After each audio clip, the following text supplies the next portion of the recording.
My name is Thomas, as he said. I'm the design director for SYBO, the company that has developed Subway Surfers.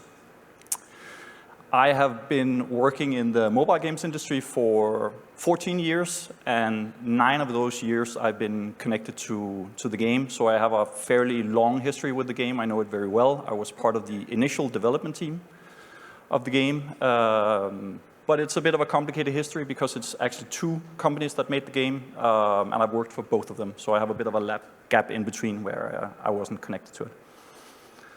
So what is Subway Surfers? It's an endless runner game. It was co-developed by 2 Danish studios, SYBO and Kiloo, in the years 2012 to 20. And it first launched on iOS, and it's been available on Android and Kindle and HTML5 on Poké, as well as Windows Mobile when that was a thing. That's discontinued now, but it's fair to say that it's been on a lot of platforms.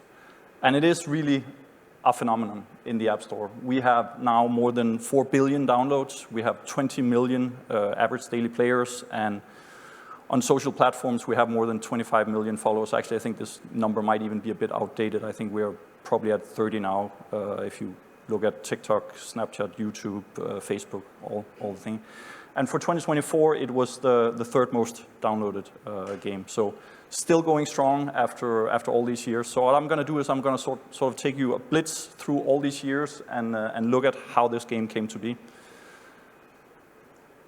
So we're actually going to start with a different game, just to tell the backstory, since there are 2 companies involved here. So how did this all came to be? So this is, now we're in the summer of 2011. I'm working for Kiloo at this point on a game called Bullet Time. And it was a fairly ambitious game for a small company. A lot of monsters, post-apocalyptic world. And it was clear we needed help to sort of bring this game to across the finish line. So we contact this company called SYBO.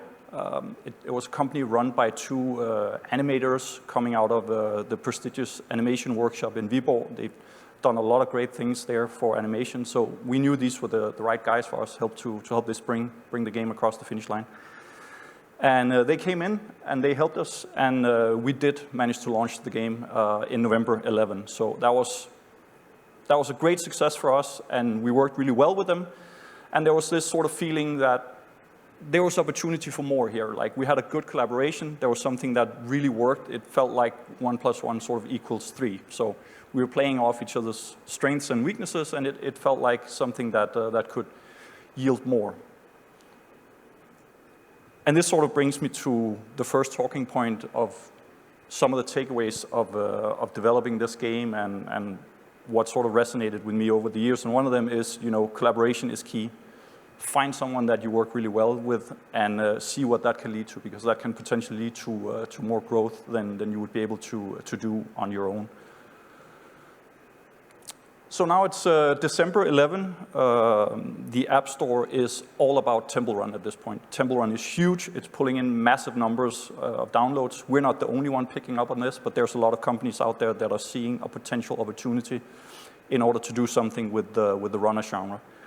And SYBO at this point, I mean, we're done with the previous collaboration with them, but since we're exploring new opportunities, there's this talk about maybe we should do something. And SYBO has this movie that the owner or the founders have developed previously called Train Bombing. That was part of their work at the animation school.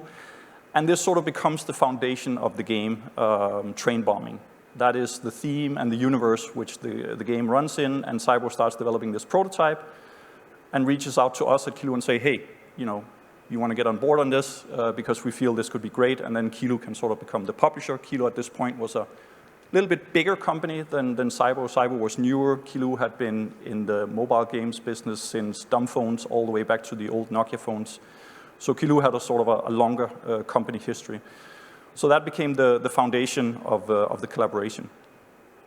And the point here is spot opportunities, but also make sure that it's something you feel that you can actually deliver on, because we were not the only one that sort of spotted this opportunity in Temple Run. There were other runners that hit the market before we did in 2012, but none of them sort of resonated with the market, so either they didn't execute well enough or the theme didn't feel appealing for the audience.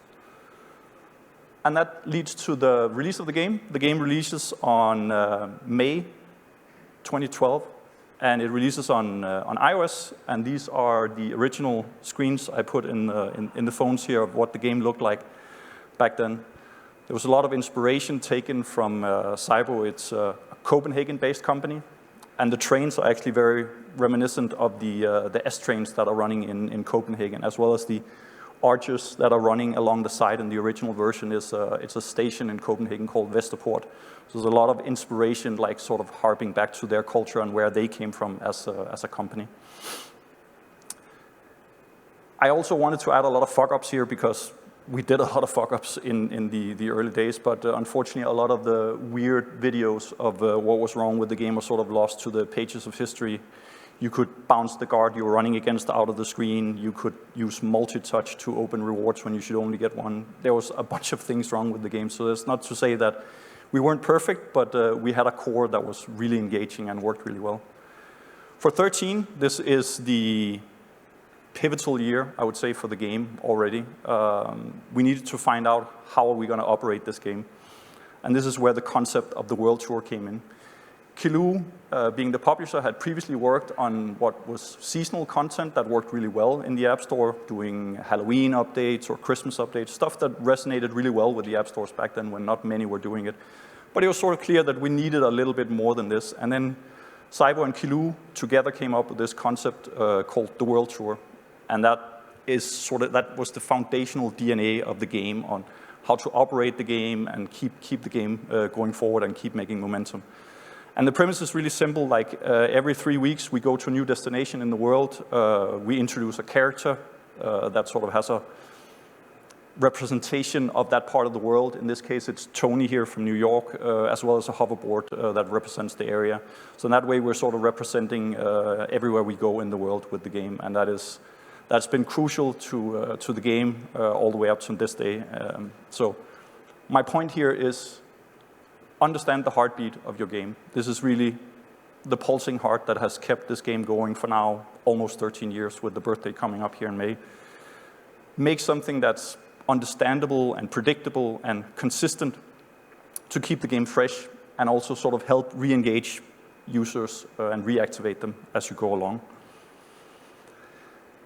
Then we came to 2014, and at this point, the game has already blown up. Like already in the early years, it just keeps the traction just keeps on coming, keeps on growing. But this was sort of the first step where maybe there was a bit of misalignment between the two companies. This feature here is something we developed called Duels, which was the idea was you could challenge your friends directly into a fixed set of rules, in this case no coins, so whoever can get the best score without coins would win. But we didn't sort of align very well between companies if this was something we wanted to do, so unfortunately this never made it into the game, but it made it pretty far in development, so this is sort of a sneak peek behind the scene of what was going on at this time in the game. And the point here is ensure you have alignment with your stakeholders, especially when you're two companies working together on something and have a shared ownership of something as big as this game. Share clear goals and expected outcomes and be proactive in your problem solving so that when you present something, everyone's sort of on the same page. But we didn't succeed in this case, unfortunately. So that's something that was never picked up in the game. That brings me to sort of what I would characterize as the middle period of the game. We had sort of the early years of growth and development, and now we're moving into things such as maintenance, and there was also some prototyping, but just to separate things out, the game at this point is a few years old, and there's a constant need to update the game in terms of what's the tech behind it, but also the art. Like we wanted higher fidelity in the game. There has been like a growth, but it sort of happened very gradually in the game, so you don't really notice the development of characters that have completely blocky hands to now they actually kind of have hands, or they don't have eyes, or now they have eyes that can blink. So it's a lot of sort of small incremental steps along the way. So keeping the game up to date so that you could look really good on the new phones, as phone development these years were also sort of explosive, the growth in the market. But also keep it available on old phones. That's always sort of been a core value of ours, to make sure that the game can actually run on as many devices as possible. So support the old and the new, you know, that's part of maintenance.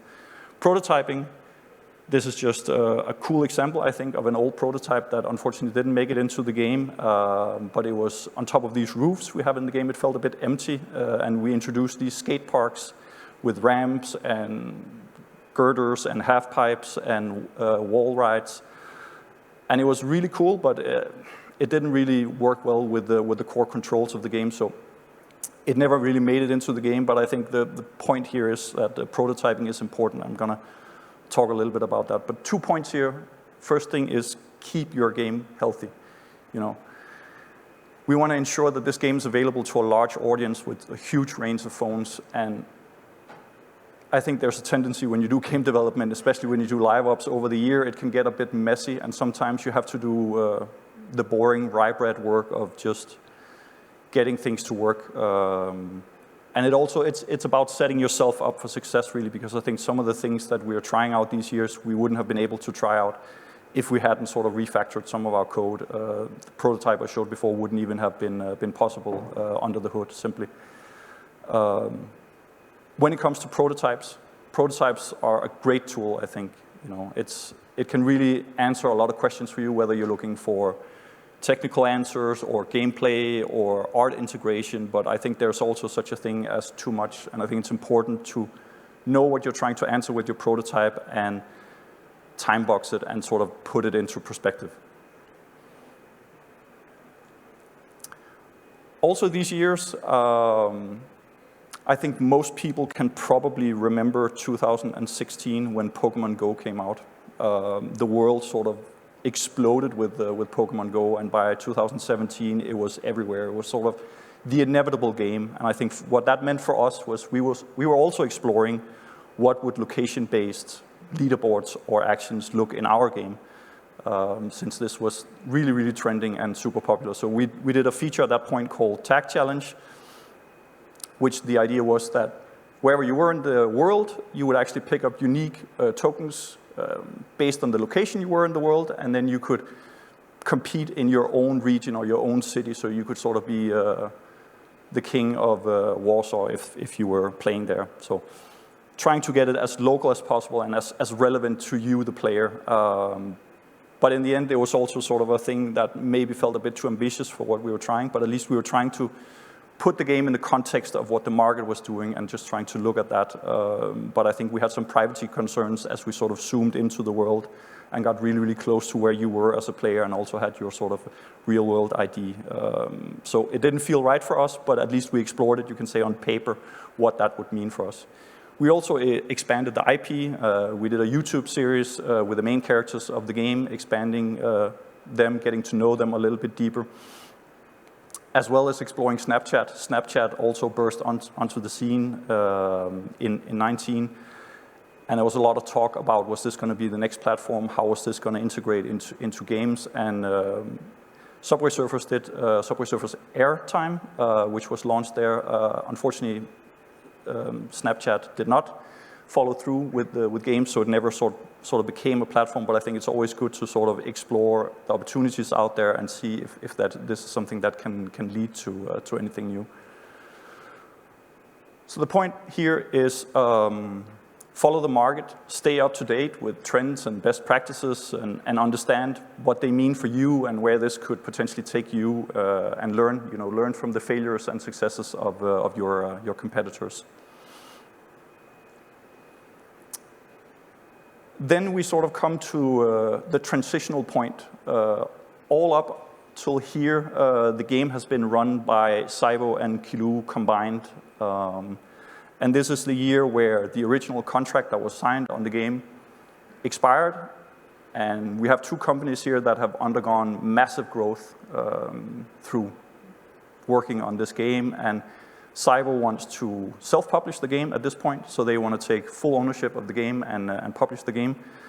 And they do that, but it's not without its hiccups, because the collaboration has been so close throughout all these years that it's really hard to separate who has done what on the game and who owns what. So the best way is actually to make the whole game from scratch again, which is what was done, which is a bit of a crazy undertaking, but it was the only way to sort of take a healthy step forward from where the game was at that point in order to keep it going.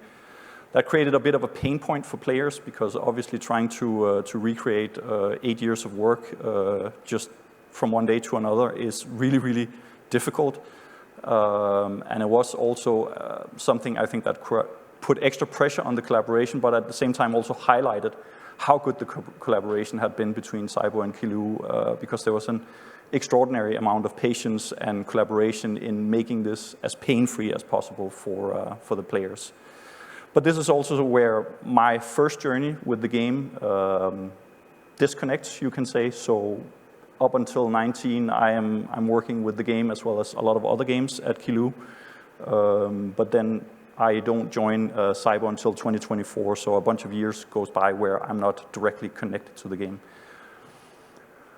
But the point of this, I think, is to embrace change, try and unlock growth,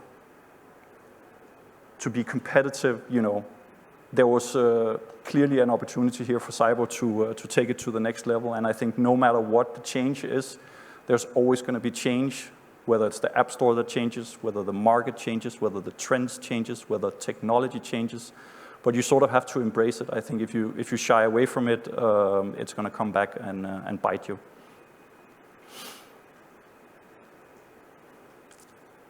Then we come to 2021.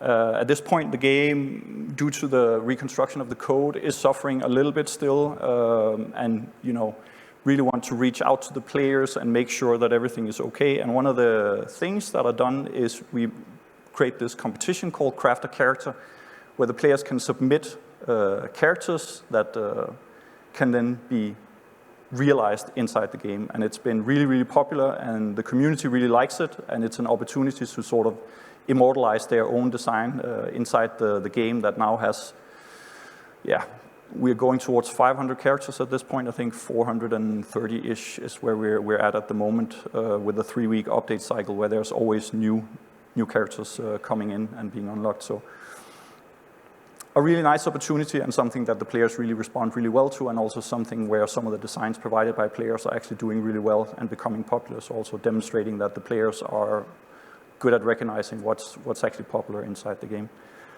Another thing at this point I think that's worth highlighting is Playing for the Planet.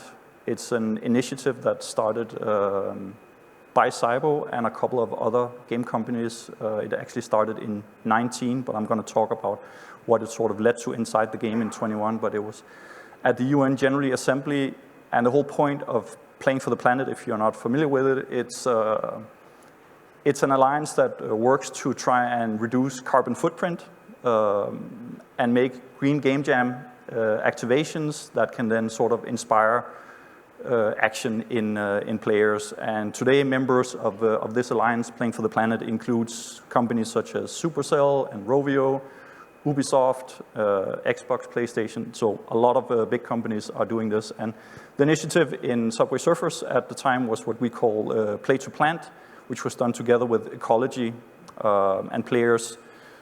The more they played, essentially, the more trees they would plant, and at the end of the event, players had planted 500,000 trees. So I think that's really cool. And the point from this is lead responsibly.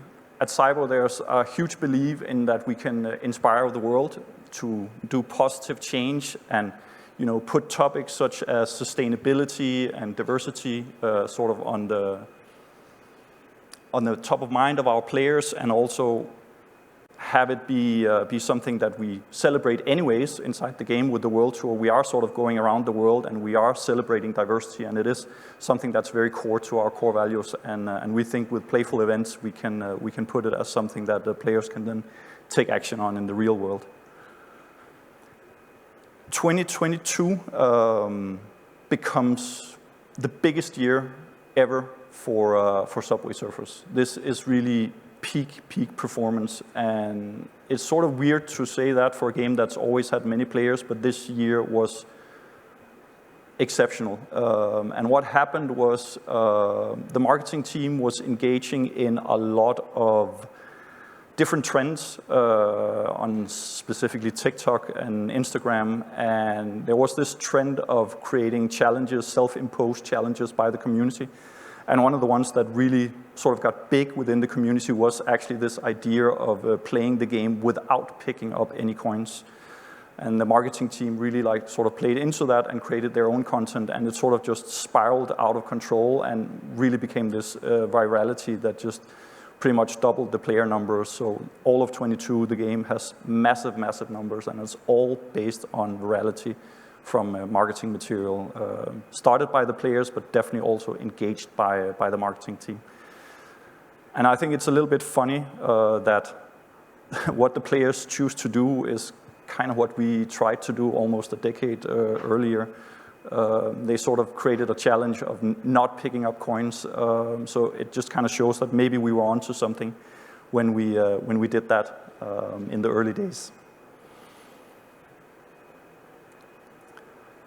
And the takeaway here is engage your players, create content that resonates with them inside your game, but certainly also outside the game. Engage them on as many platforms as possible, and keep your game relevant through that. 2023 is a year with many new features. Now the game has sort of solidified in the SYBO portfolio, and it's being added to in a completely different way than what's been done before. So now the game starts to receive unique game modes with specific rules. There are now so many characters in the game that we're also doing a collection feature for them. And I think one of the coolest collaboration of the year was doing Back to the Future, which seemed like such a no-brainer to get Marty McFly into the game. 2024 marks my return to the game. So this was sort of my time to reflect on what had happened to the game. I'd been away, listened to the new team, what was going on, what were some of their pain points right now, and sort of just understanding it again from a player perspective, picking up the game again and reconnecting with the game as a player.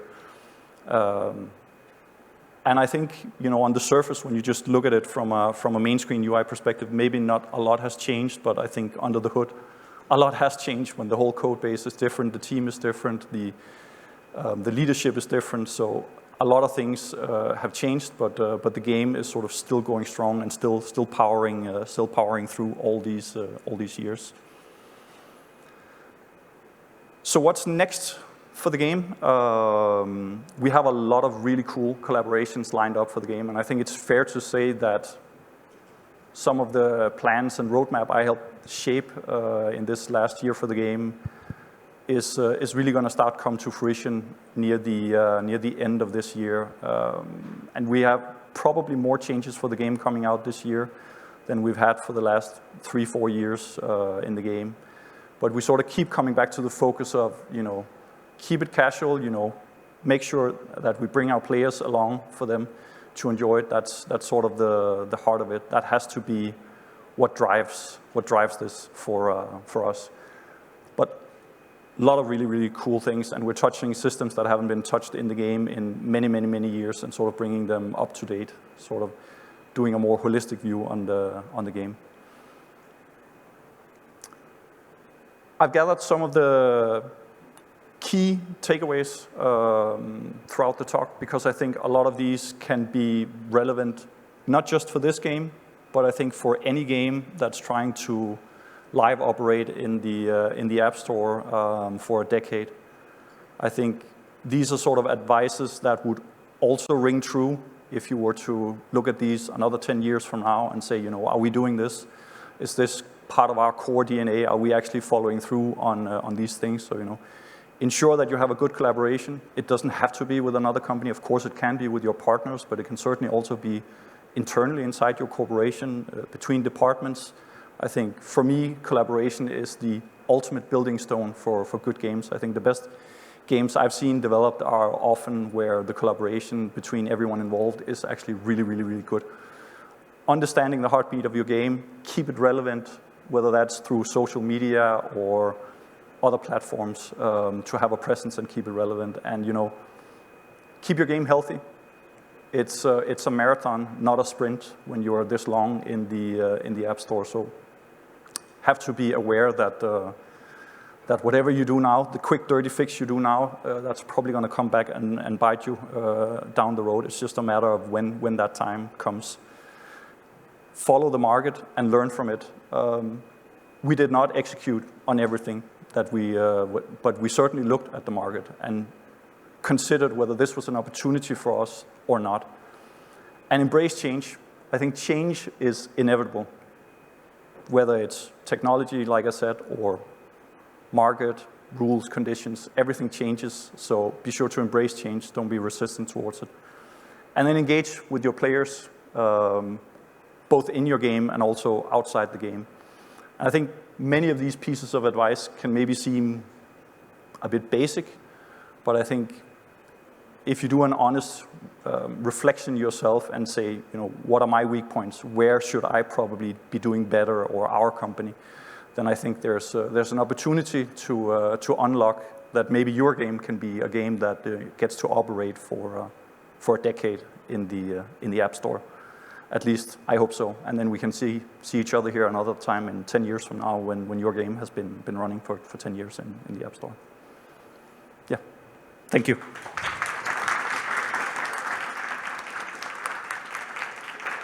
Thank you very much, Thomas. We don't have much time, but can you do a quick Q&A with the audience? Maybe 1 or 2 questions? Yeah, sure. Raise your hands, anyone who have questions. Hello.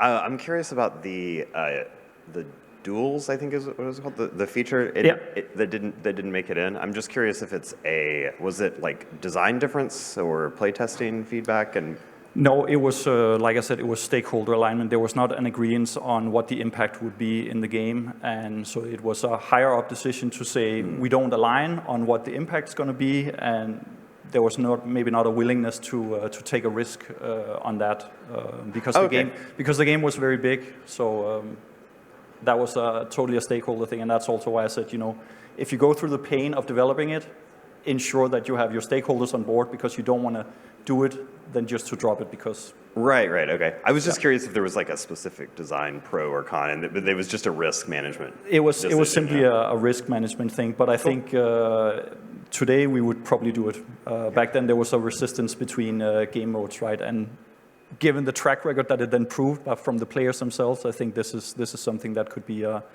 really potential thing to return to, for sure. One last one, maybe? You? Yeah, I thought it was pretty important what you said, to know when to stop.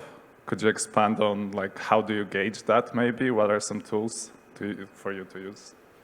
Yeah, I think prototyping it's a super powerful tool. First of all, I would say realize if you are prototyping in the right format, because not all prototypes have to be digital. So sometimes it can be even quicker if you just do it on paper and do it really dirty.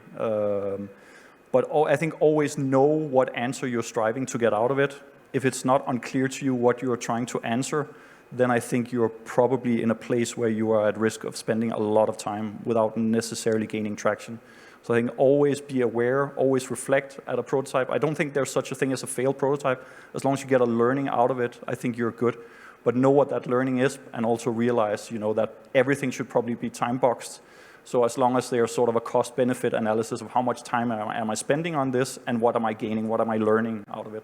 I think that's really sort of where the bread and butter is of trying to figure it out. But I think it's up to you to answer that question of what makes sense for you. Does that make sense? Yeah, thanks. Thomas, thank you very much.